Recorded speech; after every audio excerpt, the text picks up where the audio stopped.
Welcome, everybody, to a brand new episode of the Jams D Podcast Record Club, where each week one of us recommends an album for the others to listen to, and then we all review it. And this week, we're going to be talking about Ryley's recommended album, which is Fort Minor's The Rising Tide. Tell us, Ryley, what is Fort Minor and what is The Rising Tide? I'm so glad you asked, Jake. I've been waiting all my life to answer this question.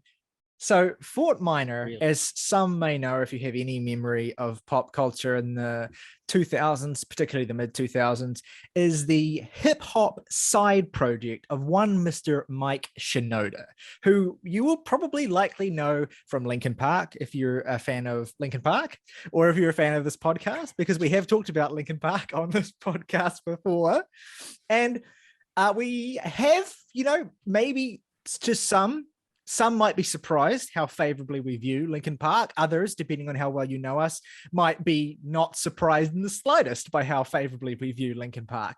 And so when I was reminded of the existence of Fort Minor's The Rising Tide, which is to date the sole album released by this project, I immediately knew that I had to make it a record club. And it was about more than just fitting into this niche that we've been doing a lot lately, where it's kind of like cheesy 2000s rock / hip hop, some of the more sort of forgettable or regrettable music from that era. We've been doing a lot of record clubs on that sort of music recently, but au contraire, this is not, I didn't recommend this just because of that. I recommended it because this album is actually a childhood favorite of mine, a record that I have actually been familiar with since around the time it came out, really, mainly because of the big singles associated with this record. Of course, those being Remember the Name and Where'd You Go?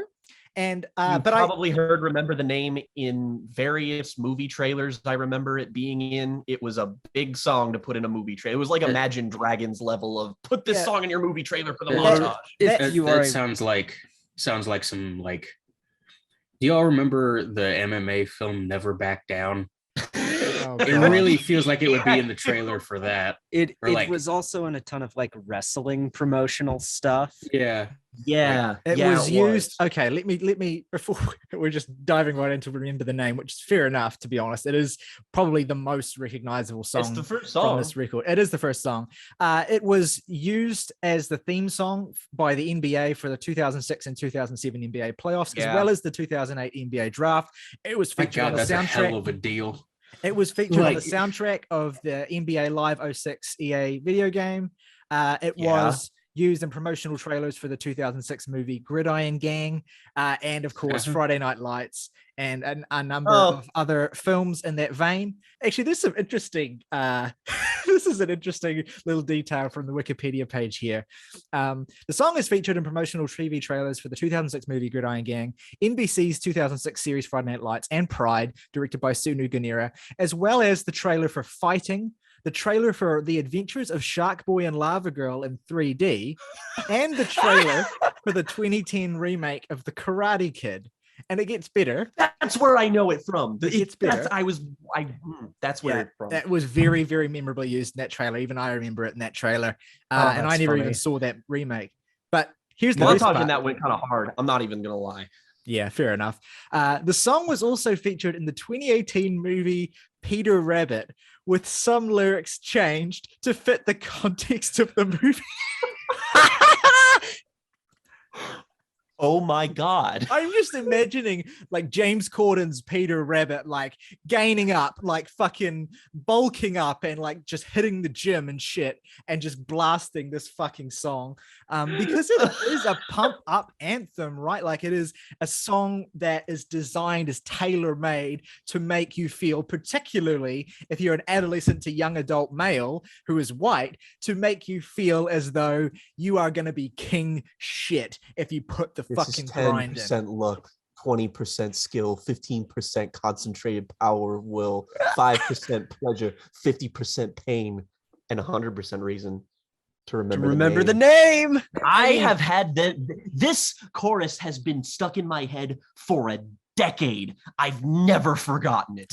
And you know why? Because it's actually a great chorus. It's a great hook. It's funny. It's kind of kitschy and cheesy, but it's it's endearing and it's But enjoyable. that's the appeal, though. Totally. Yeah, That's absolutely. the appeal. And it represents and kind of defines an aspect of this record, this Fort Minor record, The Rising Tide, that I think elevates it above so much of the subpar, really corny sort of white boy rap music of the 2000s and makes this a record to remember, a record that I think stands up with the best Linkin Park records, even though Shinoda has, I guess, taken great pains to distinguish this project from Linkin Park. He's kind of said, like, this is much more hip hop focused. Our rock fans, I hope you give it a shot. I hope you maybe enjoy it, but maybe you won't. He was very kind of forthright around the time about how this was a passion project for him and how it may not necessarily appeal to or represent a lot of the things that fans of him in the past might want.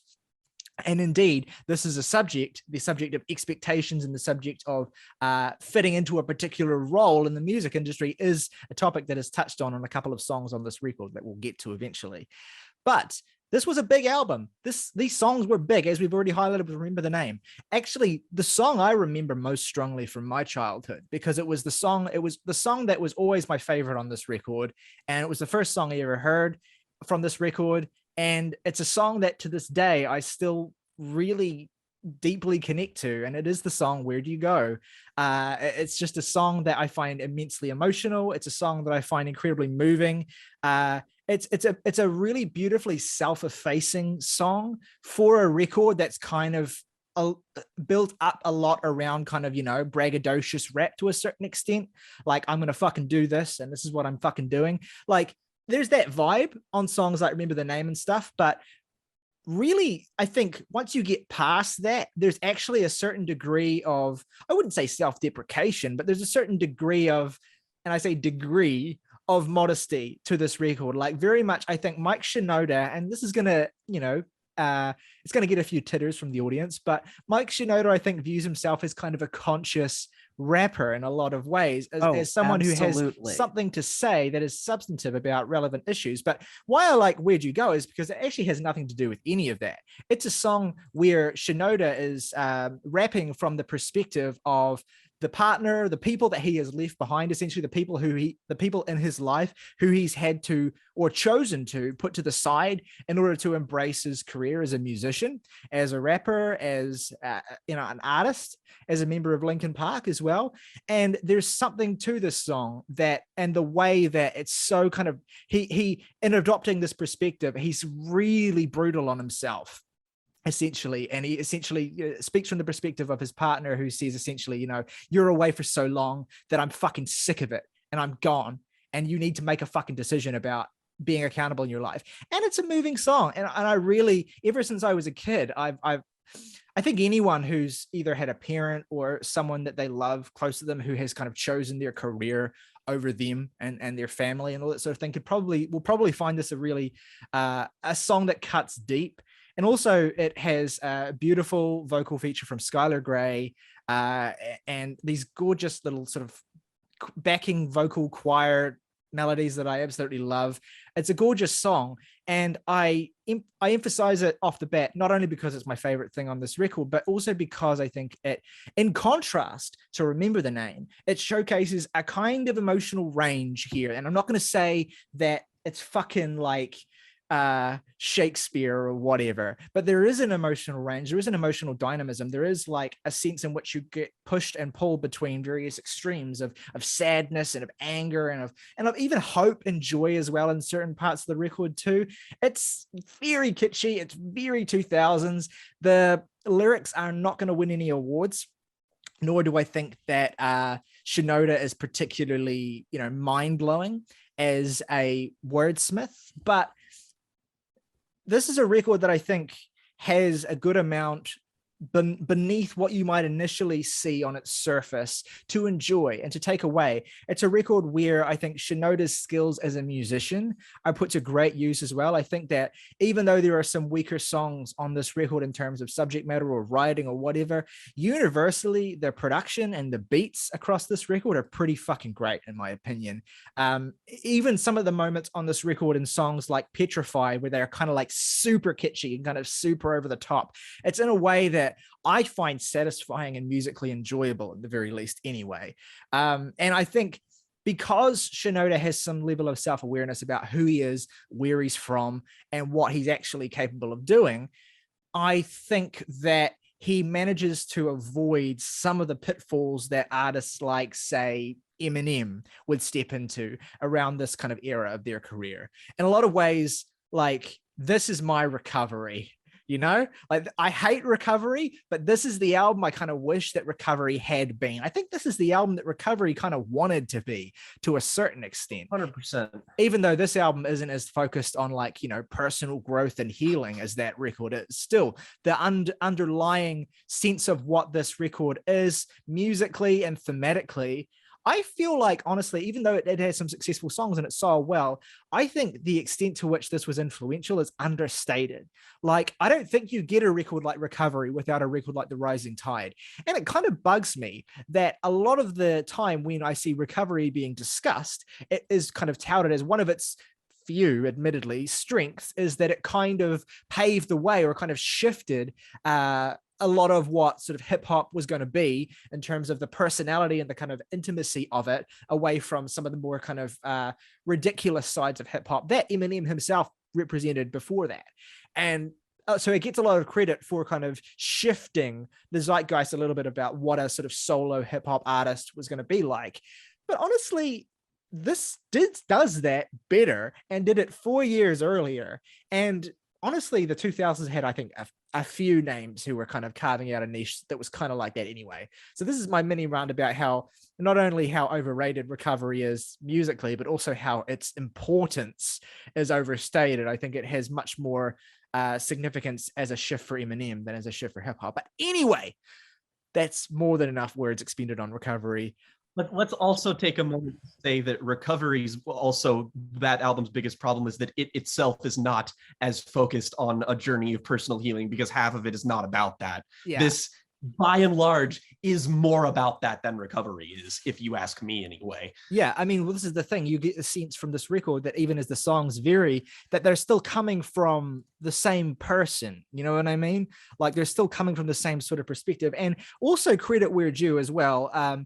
I want to shout out that Fort Minor is not just the solo project of Mike Shinoda. It is also a collaborative project with the artists known as Styles of Beyond, two artists who are Tak and Ryley, who have features on many songs on this record and basically kind of form the backbone of a lot of the rapping on this record outside of Shinoda himself. And again, they're probably, I would say, about as skilled as Shinoda. They're pretty good. They're acceptable. They have a punchiness to their delivery. They have a way of getting your attention, but admittedly, they aren't quite as fulsome of a personality here as Shinoda is. You don't necessarily get to know them as well as you get to know Shinoda, but they do provide some additional texture and substance to these songs too. So they're worth mentioning off the top two as well. Like, when I say this was a pretty successful record, obviously it benefited from the huge popularity that Linkin Park had in the early 2000s. But also, this is a record that was co-signed by Jay-Z. He executive produced this record. And of course, it evolved out of, this entire project kind of evolved out of Linkin Park's collaborations with Jay-Z on Collision Course. And so Jay-Z was a big fan and ended up co-signing this project. You can hear him kind of on parts of this record very briefly, like little spoken word parts, little bits of studio chatter that he's in. And also, this record features a number of quite notable features. Specifically, you have a feature from Black Thought, you have a feature from Common, and those were two of the biggest sort of artists in the, respected conscious rap arena of the 2000s. That's a great point to note, because I think Shinoda's feature choices speak a lot to his kind of intent of how he wants this project to be viewed.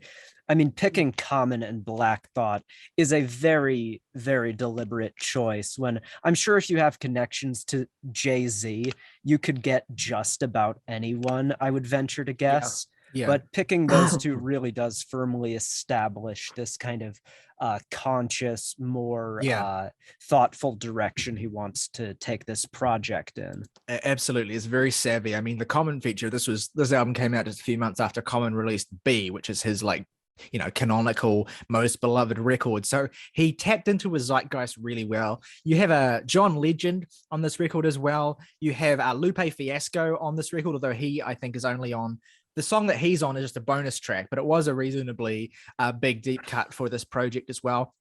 So you have a number of interesting features that definitely helped with getting attention. Although, that all said, the biggest songs in this record still were the songs that Shinoda and Styles and Skylar Grey, in the case of Where'd You Go, kind of held up themselves as well. And that's, I think, a real tribute to the ability of this record to tap into the zeitgeist and connect, is that its biggest songs aren't even the ones that rely on those features.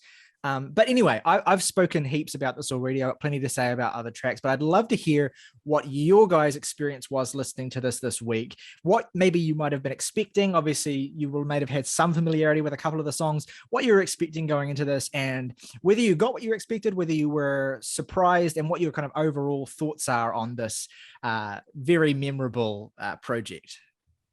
This is more or less what I expected, I think, when I turned it on, which is, and don't get me wrong, I am 100% all for giving this record its due, which I don't think it has gotten. That said, I definitely think I'm probably going to be the best demonstration of how this album still definitely has a ceiling for people, in that I definitely don't like it like a lot less than you all. It's just that, it's like I said when we talked about Linkin Park. Mike Shinoda on that album works. I don't really actively love him as a vocal presence. There's something about his delivery that's just very his flows are tight. His pen game on here, I'd actually argue, is better than on most Linkin Park songs. It's a little bit more ambitious here. I would agree, yeah. And yes, the kind of delivery he has is just very I don't want to say safe, but it's very edgeless in my opinion. And maybe it's just the kind of stuff I've been weaned on with hip hop and whatnot, but it's very much a lot of this album's shortcomings to me are because of its proximity to, unfortunately, Eminem. It's why the aforementioned Where'd You Go doesn't really land for me, in that it actually, Where'd You Go and a couple of other songs here sort of serve as a sort of emblem for how I feel about it, in that Mike most of the time is pretty solid with what's going on here. And then there'll just be a chorus or a feature or something that just won't really gel. Skylar Grey on here is just this is not exactly this song's fault, but it really just reminds me of all the Skylar Grey Eminem collabs, and it's really hard to get over that obstacle. It's definitely better than those, but it's also it's written fine, but the instrumental tone of it is very lame. It's just very the sort of subject matter here of being conscious. I really appreciate it being sort of willing to tackle things that maybe other people like him weren't willing to tackle. That said, the other half of this, where Mike is really obsessed with the minutia of his presence in the rap game, most of that falls totally flat for me. And it's not because I don't inherently find that compelling. It's just because it's very samey. It's just yeah, I get it, man. You want to prove yourself. You're really working hard. You're putting in everything. But that's kind of all he says, on various different songs. Just I'm trying, I'm putting in the work, I'm showing the effort. And it's just yeah, okay, but can you get somewhere with that effort maybe?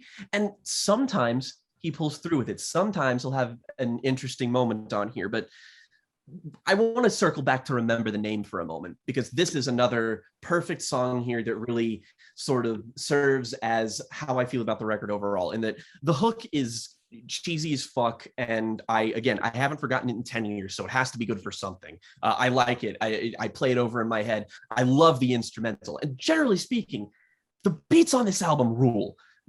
There are a couple that maybe have one or two little moving parts that I'm not a huge fan of, but just overall, Shinoda is a great beatsmith. He knows what the fuck he's doing. I really love how rhythmic and drum centered all of these are. It really adds a personality to hip hop that around this time sounded very hollow and flashy and incredibly fucking dated.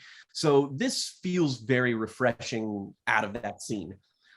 And the sort of first verse is kind of that, you know, hustling Mike Shinoda kind of stuff. And then like the third verse of this song, look, maybe it's just because we are divorced so far from when this album came out, but when he starts name dropping people, he completely fucking loses me. Like, I don't know what any of this fucking shit means. I don't know who any of these people are. I've never heard of them before. Maybe that's just me being a pleb, but it's like, it's so weird to hear him to Third just, verse is pleb filter. You're talking about Ryley's verse, I think, where he talks about. Yeah, that's what I meant. And that's, you know, sure, maybe I'm a pleb for thinking that, but it's also like beyond the initial Shinoda stuff is that he's also like, this song is like an immense humble brag. Like he's literally bragging about how humble he is at times. And it's kind of like, okay, but like I can move past that. It's not a huge stumbling block.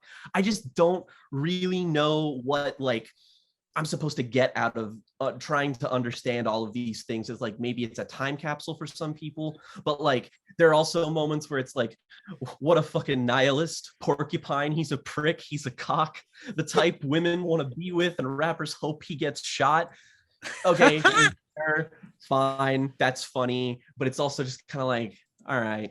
And that's not the case for everything here. It's not a complete mixed bag. I think that this favors positivity for the most part. I like stuff like Right Now. I think that's the best song on this album personally. I think it goes the hardest. I think the lyrics are the easiest like to digest. It's just a fun, good pop rap song. And then you have something like Petrified, which is also like, it's really aggro, but like I just kind of like how fake scary it's supposed to be. Like there's something very undeniably charming about it, and I'm just here for how colorful the production is and the performers are. And then there's stuff like Back Home, which I find decently emotional. Then there's stuff that is I'm a little less fond of, like something like Cigarettes, for example. Cigarettes is such a funny song, dude. It's like fucking hilarious. Like not necessarily in a good way. I agree, it's one of the weaker tracks. No, this is maybe the most naughty song to untangle here because I just don't know what Mike is trying to say. The beat, first of all, though, really cool and psychedelic sounding. Love the beat. However, the actual song is caught in like a nexus of not taking rap seriously, then also taking it too seriously, then going against what rap is as an art form, then being for it. And it's all just really weird. And it's all wrapped up in this cigarette metaphor, which is both simultaneously effective and not. Like, it's like Mike's aim here is solely to project being disposable. And I just, with the way it correlates with the rest of the thematic stuff on the album, I just don't really understand what that's supposed to mean. And then it's like, it's just a very wishy-washy kind of song. And it's just, it's weird. And then conversely, you'll have a song like Kenji, which I think is easily the second best thing here, if I had to pick, because of how fucking ambitious it is. If it suffers from anything, it's the fact that it's probably a bit too ambitious and that I don't really know what it's doing on an album like this. Like, more power to you for taking something serious and something deeply personal, as the final lines of the song reveal the fact that this is a rap that's talking about who we know at first are Japanese immigrants in 1942 who were sent to internment camps. And in the final bit of the song, which I'll skip past the storytelling because I'm sure we can go into that later, the final bits of the song, Mike Shinoda reveals that this is in fact his grandfather, and the song itself was written from the accounts of his grandfather and I believe his aunt, of who were actually there and present. It's some real alive for the glory of love kind of shit. And it's really effective. It's really cool.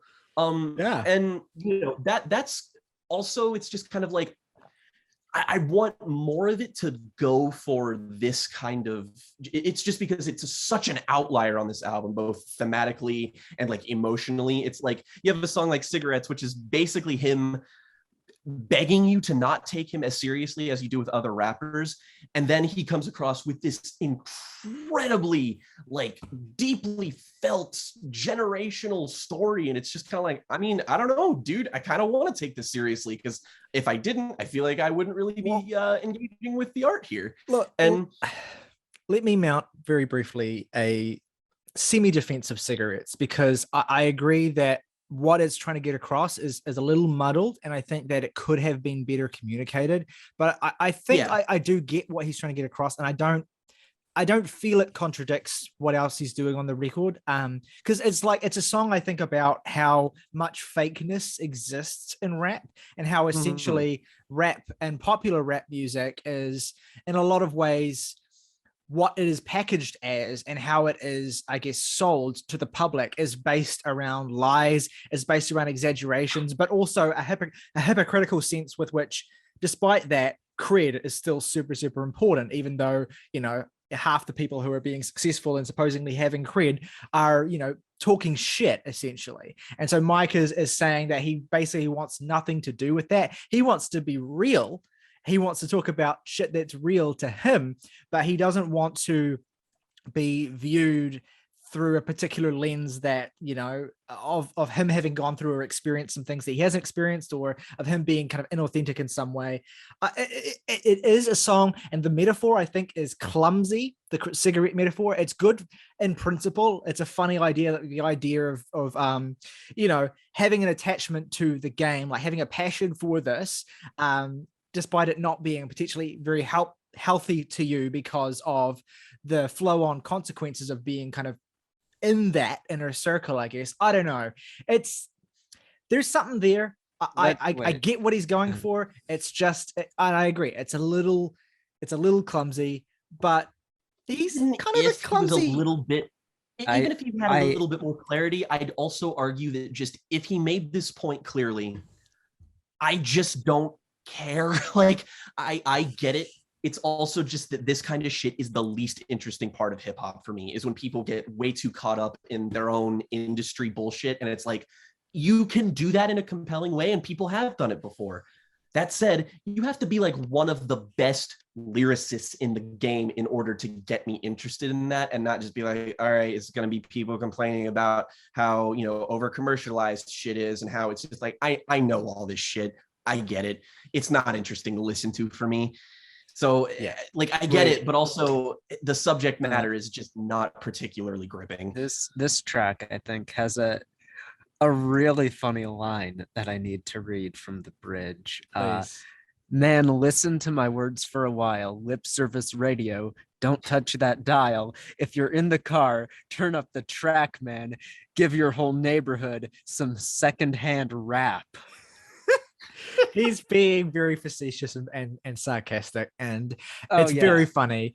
No, I love that line. Let's make that clear. That's really a hilarious bit, and I think that's like a genuine moment where the charm of it succeeds. Yeah, I think generally speaking, the career/rap game songs on this record are the weakest, and Cigarettes is one of the stronger ones of those.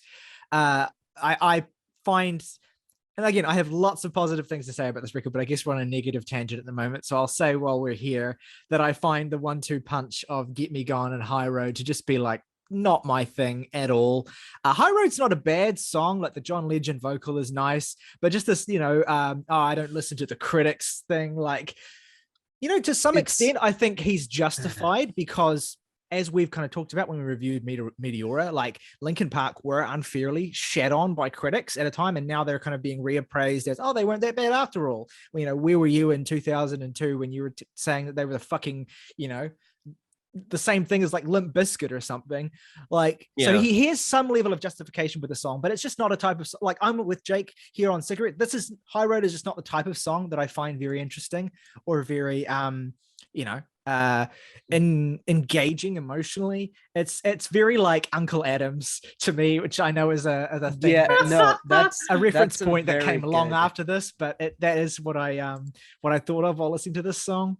No, that's absolutely, I think, a fair reference point and I want because to. Sorry, you go. yeah, there are some moments where, and yeah, I'm definitely with the consensus of like the industry bullshit stuff. It's just that the commentary is so surface level more than anything that makes it uninteresting to me. Mm. I never feel like he's like Shinoda's scratching at some itch or some revelation where I'm like, wow, oh shit, I would have never thought of that. Yeah. It's like, yeah, okay, this is about the most bland version of this idea as you can get across. And not that I think the whole album is bland, just those particular songs have a very character to them.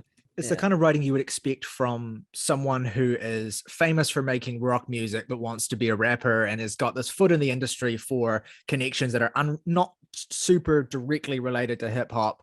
But you know, it's exactly the kind of way you'd expect someone in Mike Shinoda's position to write, and that's even a little better than what you would expect, I think, in that regard. While I'm definitely, you know, co-signing everything both you and August are saying here, but also like when you think about the idea of a rock musician crossing over into hip hop, you know, that's just not something that you're going to say, No, like, yes, I look forward to the music that you make now. Like the thing that immediately comes to mind is like the rap verse on Roll the Bones of like that level of cheese and cadence and silliness. Like that's what you would expect.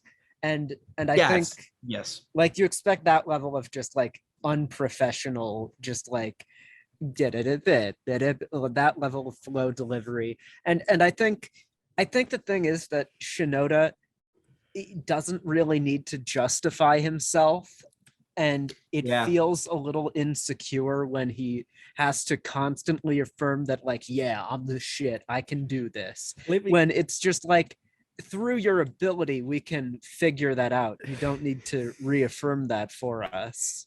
Let me highlight very briefly the funniest moment on this entire record, and it's not even close once you realize what he's doing. I tried to like give him the benefit of the doubt and see if this is like intentional, but I'm pretty sure he's just made a fucking huge blunder on the song Get Me Gone, right? Which is this song about you know, how people always told him that stay behind the keys, man, stay behind the guitar, man, don't you pick up a mic, man, you're not for that shit. Oh yeah. And he does this Eminem bit.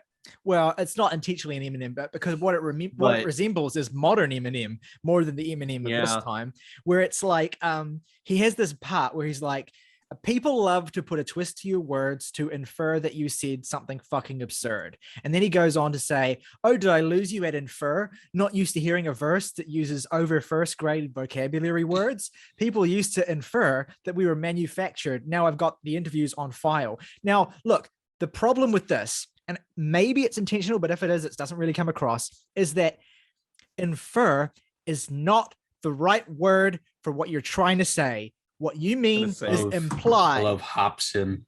You mean imply. People are trying to imply that you said something fucking absurd.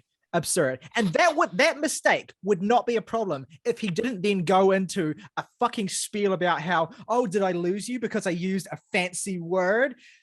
You lost me because you used the wrong word, my dude. It's like a 2-syllable word that he fucked up. It's like how do you barely cracking polysyllables here? Come on, buddy. It's like dropping a hot diss on someone that has like a massive spelling mistake, and then being like, "Yo, how hard was that shit, man?" Like 300, like the Romans, if you will. that's hard in context, but yes. So anyway, that's the valley, I think, of this record is that moment in Get Me Gone. But there's so much else. that was so bizarre because like you hear that and Did no one check this? I think my favorite funny line on the album personally is in Remember the Name, where he says, "You won't believe the kind of shit that comes out of this kid's throat." Like, he was really straining for a line, for a rhyme there. Like, that's disgusting. That's really gross. is, isn't it? And speaking, I don't want nothing to do with none of that. None of that throat shit. speaking of throat, on Right Now, I want to circle back to Right Now, because this, I agree, is one of the highlights of the record, as Jake said. It's a song that works better than it should on paper, because it is one of the most topical songs on the record. But, you know, I think that Mike and Ryu and Tak, like they tread a certain balance where they don't take it too far most of the time. However, the exception is in Ryu's verse, which is, I think, the funniest verse on this entire album, and probably unintentionally, right? So he opens with this line like, yo, somebody right now is dropping his vote inside a box and trying not to get shot in his throat, right? So that's a reference to a vote manipulation again. That's a reference to vote manipulation in Iraq, like the rigged elections in the Middle East to kind of install puppet governments, essentially. Like, it's a very topical line, and it's like, it's not silly. It's actually quite pointed. But the rest of this, he then goes on to do this weird, like, we're proud of the troops shit, where he's like, it's completely like does a 180 from a sympathetic line about an Iraqi citizen during wartime to going into some support the troops bullshit. It's so weird. It's such a weird thing on the album. It's like some real American sniper shit, man. It's fucking so fucking funny. Yeah, this is definitely an album made in the year 2005. All right. Yeah. And it's so weird in the context of the rest of the album, because a lot of it is about like going against the authority, whether that's the authority of the music industry or what people assert onto you. But then doing like support the troops is so bizarre. To be fair, like he does say like salute the troops, but also in the same verse he's obviously taking shots at Bush in a war where he's not really sure of the reasons or whatever. Like, I think that there's just a bit of muddling on the part of Ryu here. The rest of the song, like Tak's verse, Mike's verse, obviously Black Thought's verse as well. All very pointed, all referencing various kind of like socio-cultural, tense climates and situations where, people have to live in fear for whatever reason. Tak has a great verse about border crossing immigration, I think. Yes. Black Thought's verse is pretty good in general. One thing that I find really funny is like, reading on Wikipedia, Mike said in an interview recently that he was super proud that he got Black Thought on this song, which fine. Yep. Definitely be proud. One of the top 5 rap writers ever, in my opinion. But what he says is so funny, because he says that Black Thought gave the best verse of his career on my song, which is like, it's just like, no, that's not true. This is not a top 50 Black Thought verse. But it's good. A better verse on a Freddie Gibbs mixtape. Like, come on. Like, it's fine. It's good. It's just like, I love Shinoda, like, and it speaks to something you were kind of talking about earlier, where it's like Shinoda's balance of modesty with also like his like wanting to be humble to a certain extent, but also like he can't help himself, but like want to be proud as well at the same time. And so he says something like, oh yeah, it was a real honor to get Black on the record. And then he's like, it was a great best verse of Black's career. It's just so funny. I am a man who has listened to much of Black Thought's music. It's just like, just imagining Black Thought right next to him, hypothetically, and he just goes, "Oh, what? Hang on, what? I didn't agree. What? I did not endorse his take." I did not. This was like 10 months before The Roots dropped Game Theory, so this wasn't even like one of the top 10 Black Thought verses within a 12-month span of the release of the song. Like, it's just really funny. Anyway, great song. I don't mean to keep harping on like little flaws and stuff, but I can't help myself. Look, they are funny things that are endearing. You're being honest. Like these are all things that are endearing. One of the songs I enjoy the most on the record, despite the fact that it's not like very substantive or all that good, but I just enjoy it for kind of its silliness, is the song In Stereo, which is kind of just all about like, being in the whip and bumping some hard shit and just being like all fired up and stuff. It's very two-dimensional. It's very silly. Gotta listen to my Mike Shinoda. But I can't deny I enjoy it. I like the kind of glitchy sort of steppy outro that the song has, and I really enjoy the stupid decision to go like, let's go and test out the speakers. You ready? Let's go. Like that did not need to be there, but it's so that was such a funny moment. I loved that so much. This album really has a lot of tiny moments like that. Hell, remember the name when it was just like, remember the name, and then immediately, almost like it cuts off the syllable, he goes, Mike, just in case you didn't catch the fact that he was talking about himself. That's so funny. I think it's important that we turn to while we do have affinity for Linkin Park, I would say that the biggest fan of their early stuff is probably Morgan. Not that there's like a lot of, well, no, there is crossover appeal here, I guess. But like, I don't know. I don't even know if you've heard this album before this fucking week, as far as I know. No, I hadn't. Okay. Context for the podcast, I've been on a hiatus of sorts as school wraps up over the last month or so. So I looked on I always planned to come back this week, so I looked on the docket in order to listen to stuff, and I saw Fort Minor, The Rising Tide, and I was like, well, I have no idea what that is. And then I looked it up, and I was like, oh, okay. And then I listened to the album, and I was like, okay. It's like, I think it's solid. Probably the best way to sell this album, especially to a Linkin Park fan, is if you really enjoy Nobody's Listening off of Meteora. You'll probably get something out of this at least. And to some extent, that's true.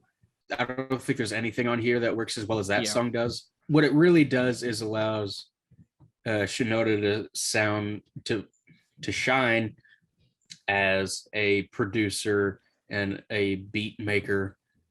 Not so much a rapper. Like he's good. He's the flow is good. Not always the best writer, but we've been over that. He just doesn't have much of a presence vocally, I don't think. Where his presence definitely is felt is just in the sound of this album, because this is so specifically like 2005 Mike Shinoda, and I don't really know how to explain that other than that's just what it is. And it certainly has its appeals in that realm. It's just like so many hip-hop albums of the 2000s, it's too long, and it's like there's not really a whole lot of focus here.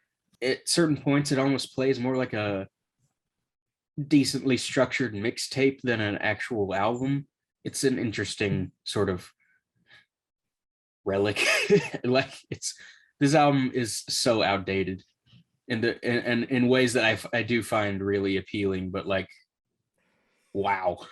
I think maybe the ways in which it has aged worse than other hip hop of like the bling era, just 2000s, like it's way more charming, because you go back and listen to albums that did super well in that sort of 2000 to 2009 range, and that shit does not hold up. Like shit from some of the best people who have ever walked into the fucking booth, some of it sounds god awful. Like I would prefer this to 90% of it, frankly. Yeah, absolutely. I think that, and that's kind of part of the reason why I wanted to talk about it, is because it feels like for a record that was as successful as it was, it has kind of been memory hold to a certain extent, and it deserves a little bit more, I guess, of a shout. Like I don't know if we'll ever get a second Fort Minor record. Shinoda, as recently as I think a couple of years ago, has been very like, non-committal. Like, I don't think that he's particularly interested in reviving He's this also project. making a lot of music though. Quarantine, he Yeah. released all those videos of him fucking around and making beats and Pro Tools and stuff. He So he wouldn't does shock me. also have a solo album that came out not too long ago, Oh, like man. 2018. I might have to check Shit. that out. It is called, and it is, I believe, I could be wrong, but I believe Post-traumatic is what yes, it's it called. is a reaction to the death of Linkin Park frontman Chester Bennington. Chester Bennington. Yes. Yeah, I will check that out. It's got a reasonably good Metacritic score. I haven't, so it might be all right. One thing, just very random, that I wanted to shout out, but I couldn't before now because I forgot which song it was in. And I'll use this as an excuse to talk about a song that I haven't really mentioned, which is "Feel Like Home." A pretty strong song on this record, a pretty decent one, not one of my absolute favorites, but it has one of the most funny similes I think I can remember hearing in a good amount of time. And it's not like, laugh out loud hilarious. It's just kind of like a bit clunky and a bit weird. And I don't know, just funny. And this is in Ryu's verse where he says, "My life is like trying to swallow a pine cone." And I've been thinking about that all week. Ow. I've been thinking about that all Jeez. week for some reason. Like, I don't know what that, like, on an English like level, is just such a strange similarly, and it's almost like he tries to justify jigsaw it with trap if he was a naturalist. Like, oh god. like someone like fucking You and your friends are all racist. someone like And Billy. that was fucking the scene That has was Chester Chester in it. Bennington. Yeah. Counts. Your brain Um, is large. Someone brain. like Billy Woods, I think, could sell that pine cone line, or even like Earl Sweatshirt if delivered aggressively enough. I feel there would have to be like an extra line after that to add like an extra twist or jab to it to make it like Yeah. really funny. Yeah, but anyway, there's just let me use this to to say that there are lots of little deep cut moments and things to enjoy all throughout this record. There's so much that I think holds up. I actually think that, I mean, more than I was expecting, this is actually a really consistent record. One other song I haven't mentioned that I quite like as well is "Believe Me." It has this like MIDI string loop, right? That is the main part of the beat. And it's like, I remember using this exact MIDI string loop in GarageBand when I was like a kid fooling around. I'm 100% sure that this MIDI string loop, if not was being taken from GarageBand, because I don't know if that was even a thing in 2005, then it was incorporated into GarageBand's sampling pack, because I specifically made a song on an old mix CD using the exact string loop on "Believe Me" in GarageBand. So that's just random. This is not me like shitting on the song for that, but it's just very funny because I listened to it and that's obviously your, so MIDI and like synthetic, and it's just really fun. And the song itself is great though. Like, it has some of the best. It's a Shinoda moment for you.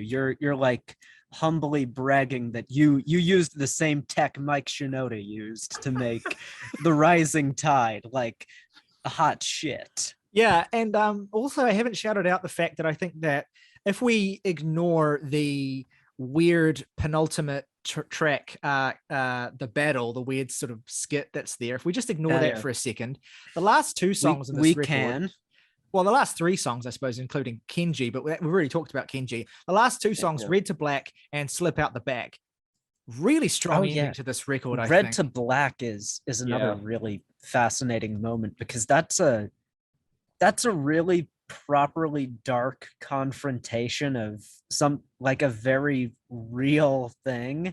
And I if nothing else have respect for Shinoda for basically confronting that in such a mature way. Yeah, like what I like about both of these songs, because they're both quite dark in similar ways, right? They're about people who are essentially very depressed, probably in the throes of addiction, particularly in the case of Red to Black, but even in Slip Out the Back as well, where it's just about being depressed essentially and about being suicidal. But Shinoda, to his credit, avoids like sensationalizing this, and he avoids kind of going into sort of like tacky situations or like making it melodramatic, or like, turning up the pathos in a way that feels cloying. They're just genuinely kind of unsettlingly sad songs that don't really have like a narrative progression and end in this kind of awful way necessarily, but they just kind of depict a really sad state of affairs and just like leave it at that.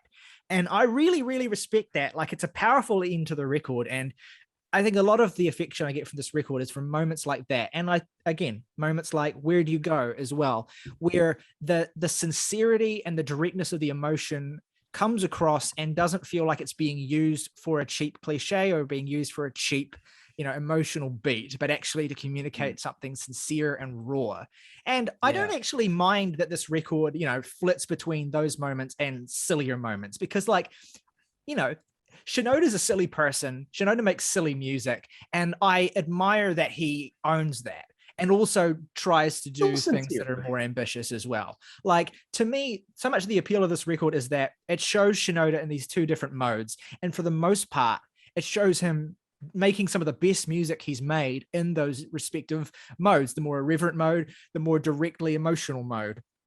And while it's a bit clunky, while some of the sequencing can be a little bit off, I think that more often than not, it hits. And I genuinely, unequivocally have an affection for this record that is not qualified by irony or anything. I just think this is really good. And that's a weird place for me to be in with a record like this. I don't often get to be the person in this podcast who has the nostalgia for the Linkin Park adjacent hip hop 2005 project by a white guy, right? So this is a weird, unique moment. That is an extraordinarily specific circumstance, to be fair. And also, Mike Shinoda is not entirely white, let it be said. Yeah, that's Japanese American, absolutely. Wow, sure. really erasing all of Kenji with that. I'm not gonna lie, that sort of final set of lines is what made me kind of turn on that song, because my context, I thought Mike Shinoda was a white guy. So imagine me listening to this song and I'm just like, bro, why are you telling this story? And then at the very end, I'm like, oh, that's why. Okay. Yeah, and I had the same experience, although I was already enjoying the track. But then you realize that, oh yeah, his name is Shinoda. Like, that's not a cool narrative. That's not Shinoda is not a European American name. It's very clearly an Asian name. Shinoda. Okay, let's get the fucking hick. It sounds like a type of tank, like a Panzer. Hey, I'm Don Shinoda. I come from Appleberry County, Missouri. And I'm running for sheriff. Appleberry County. God. All right. Grab some of my Grammy's peach pie. Favorite tracks and ratings for the Rising Tide. Jake, why don't you lead us off? All right. 3 favorite tracks on here are Right Now, Kenji, and Back Home. Least favorite song on here is probably, the aforementioned Cigarettes. I give the album a 5 out of 10. All right. August. So for me, favorites are going to have to be Right Now, Where'd You Go, and Red to Black. Great and picks. Yeah, least favorite is, I'd also have to go with Cigarettes, even though there are parts of that song I kind of get. I just don't think the whole thing, it feels like the clunkiest, most scattershot thing on here for me. So that's my reason for that picking. It would get a 6 out of 10 from me. I enjoy it for the most part. It's fun, it's cheesy, it's dopey, but it's self-aware enough of that fact that I can get on board with it. Nice. Morgan. I will say Right Now, Kenji, and I will also shout out the closer, Slip Out the Back, which I enjoy a fair bit. As much as it sounds like a euphemism for sodomy. Least favorite, I'm gonna actually go with Where'd You Go. I hard pass. I will give this a 6 out of 10 as well. All right. My favorites are, yeah, as I said, Where'd You Go? I'm not even just emphasizing that to poo-poo on Morgan. I just want to say that is like one of my favorite songs of 2005. I will also say Kenji and Slip Out the Back. And my least favorite on the record is unquestionably Get Me Gone. Awful, awful, awful song. But I do have a grudging appreciation for this. Not even a grudging, like I do have a genuine appreciation for this record. I'm going to give this a 6.5, which means that overall we get an average of 5.9 for Fort Miners, The Rising Tide. 5.9 out of 10 reasons to remember them, man. Let us know at home what you think of Fort Miners, The Rising Tide. Do you have a nostalgic attachment to this record? Is this something that you've just come across fairly recently? Are you more of a Linkin Park fan? Let us know what your relationship is with this record, what you feel about it, what your favorite songs are, how you think it holds up in the comments below. If you're listening on Apple or Spotify, head on over to the YouTube link in the description and leave us a comment via that medium. If you enjoyed the episode, please consider giving the video a like. That helps us an awful lot to get our videos seen and to be able to keep doing this. Subscribe to the channel as well if you haven't already done that and you want to see more stuff like this.